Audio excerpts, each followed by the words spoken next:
I'll recognize Representative Sears, and then we will have a 15-minute break, and then we'll return. Chairman, thank you for holding this hearing. It's very important. Mr. Muhlenberg, in the spring and summer of 2018, did the former general manager of the 737 program ever raise safety concerns with you about production pressure on Boeing's employees who were involved in the final assembly of the 737 MAX at Boeing's Renton, Washington facility? Yes or no? Congressman, yes, I'm aware of some concerns that were raised in that time period. Okay. I'd like to read from an email that was sent to the general manager of the 737 program in June 2018, 4 months before the Lion crash, and 2 months before the plane was delivered to Lions Air.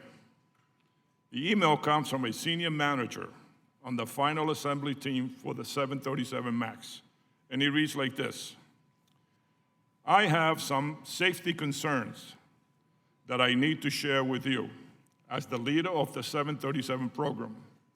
He wrote, today, we have 38 unfinished airplanes located outside the factory.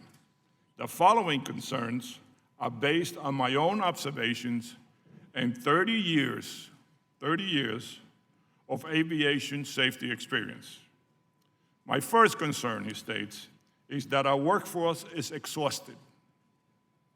Employees are fatigued from having to work at a very high pace for an extended period of time. Fatigued employees make mistakes.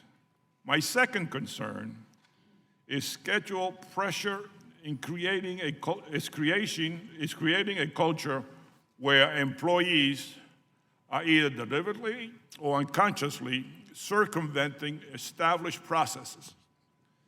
These processes breakdowns come in a variety of forms, adversely impacting quality. Frankly, right now, all my internal warnings bells are going off. And for the first time in my life, I am sorry to say that I am hesitant about putting my family on a Boeing airplane.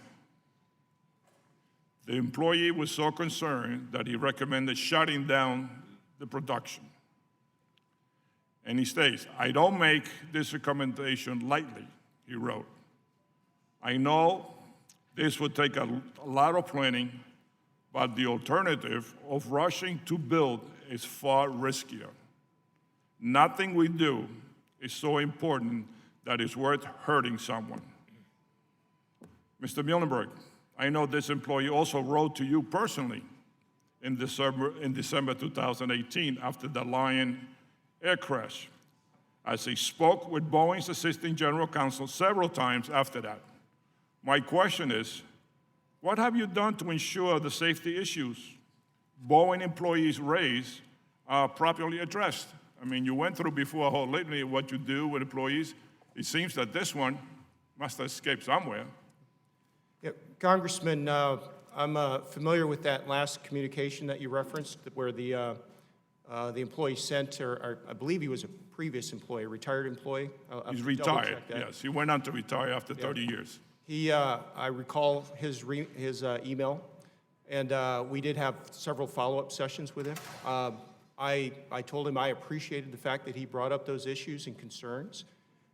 We do know that our team, who at that point was running a production line that was operating at 52 737s a month, it was a high-rate line at that point, as we had been ramping up production from 42 to 47. So what did you do about it? We took a number of actions on taking a look at each of the work locations within the factory, each of the production stops. We implemented some additional quality checkpoints in the process. We also just took a look at his concerns, because he was not actually in the factory at that point, but he raised some good concerns. So we went back and took a look at his concerns, and in some cases we identified areas where we thought his issues had already been addressed, and we provided that information back to him. But this is part of our continuous process in our factories.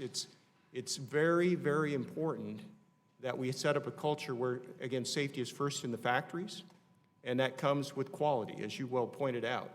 And safe work is also work that's done in position, and that's one of the big focus areas for us. What happens in high-rate factories like ours, if in the production factory, if you have work that gets behind and it gets out of position, that's when injuries can happen. So our objective is to make sure work can happen in position. That's a safer work environment, and that's an area where we've been very, very focused in our safety efforts, and we will continue to be. So we take those inputs seriously. We evaluated them, we responded, and we're continuing to take My action. time is up, and I thank you. Just one quick follow-up. Did you reduce the rate of production at that point in time, given his concerns from 52? Congressman, we're currently running the 737 line No, at at that 42. time, I mean, at that time, did you reduce it, Sir, given the concerns he expressed? Sir, we did not change the production Okay. rate. All right, Again, I thank you. think it's very important that when you change production rate in a line like ours, any change up or down, Sure, I understand there's a whole supply chain, Stability- that's good. stability is preferred. If you want your 15 minutes, we're going to have to break now. So we will recess the committee for 15 minutes.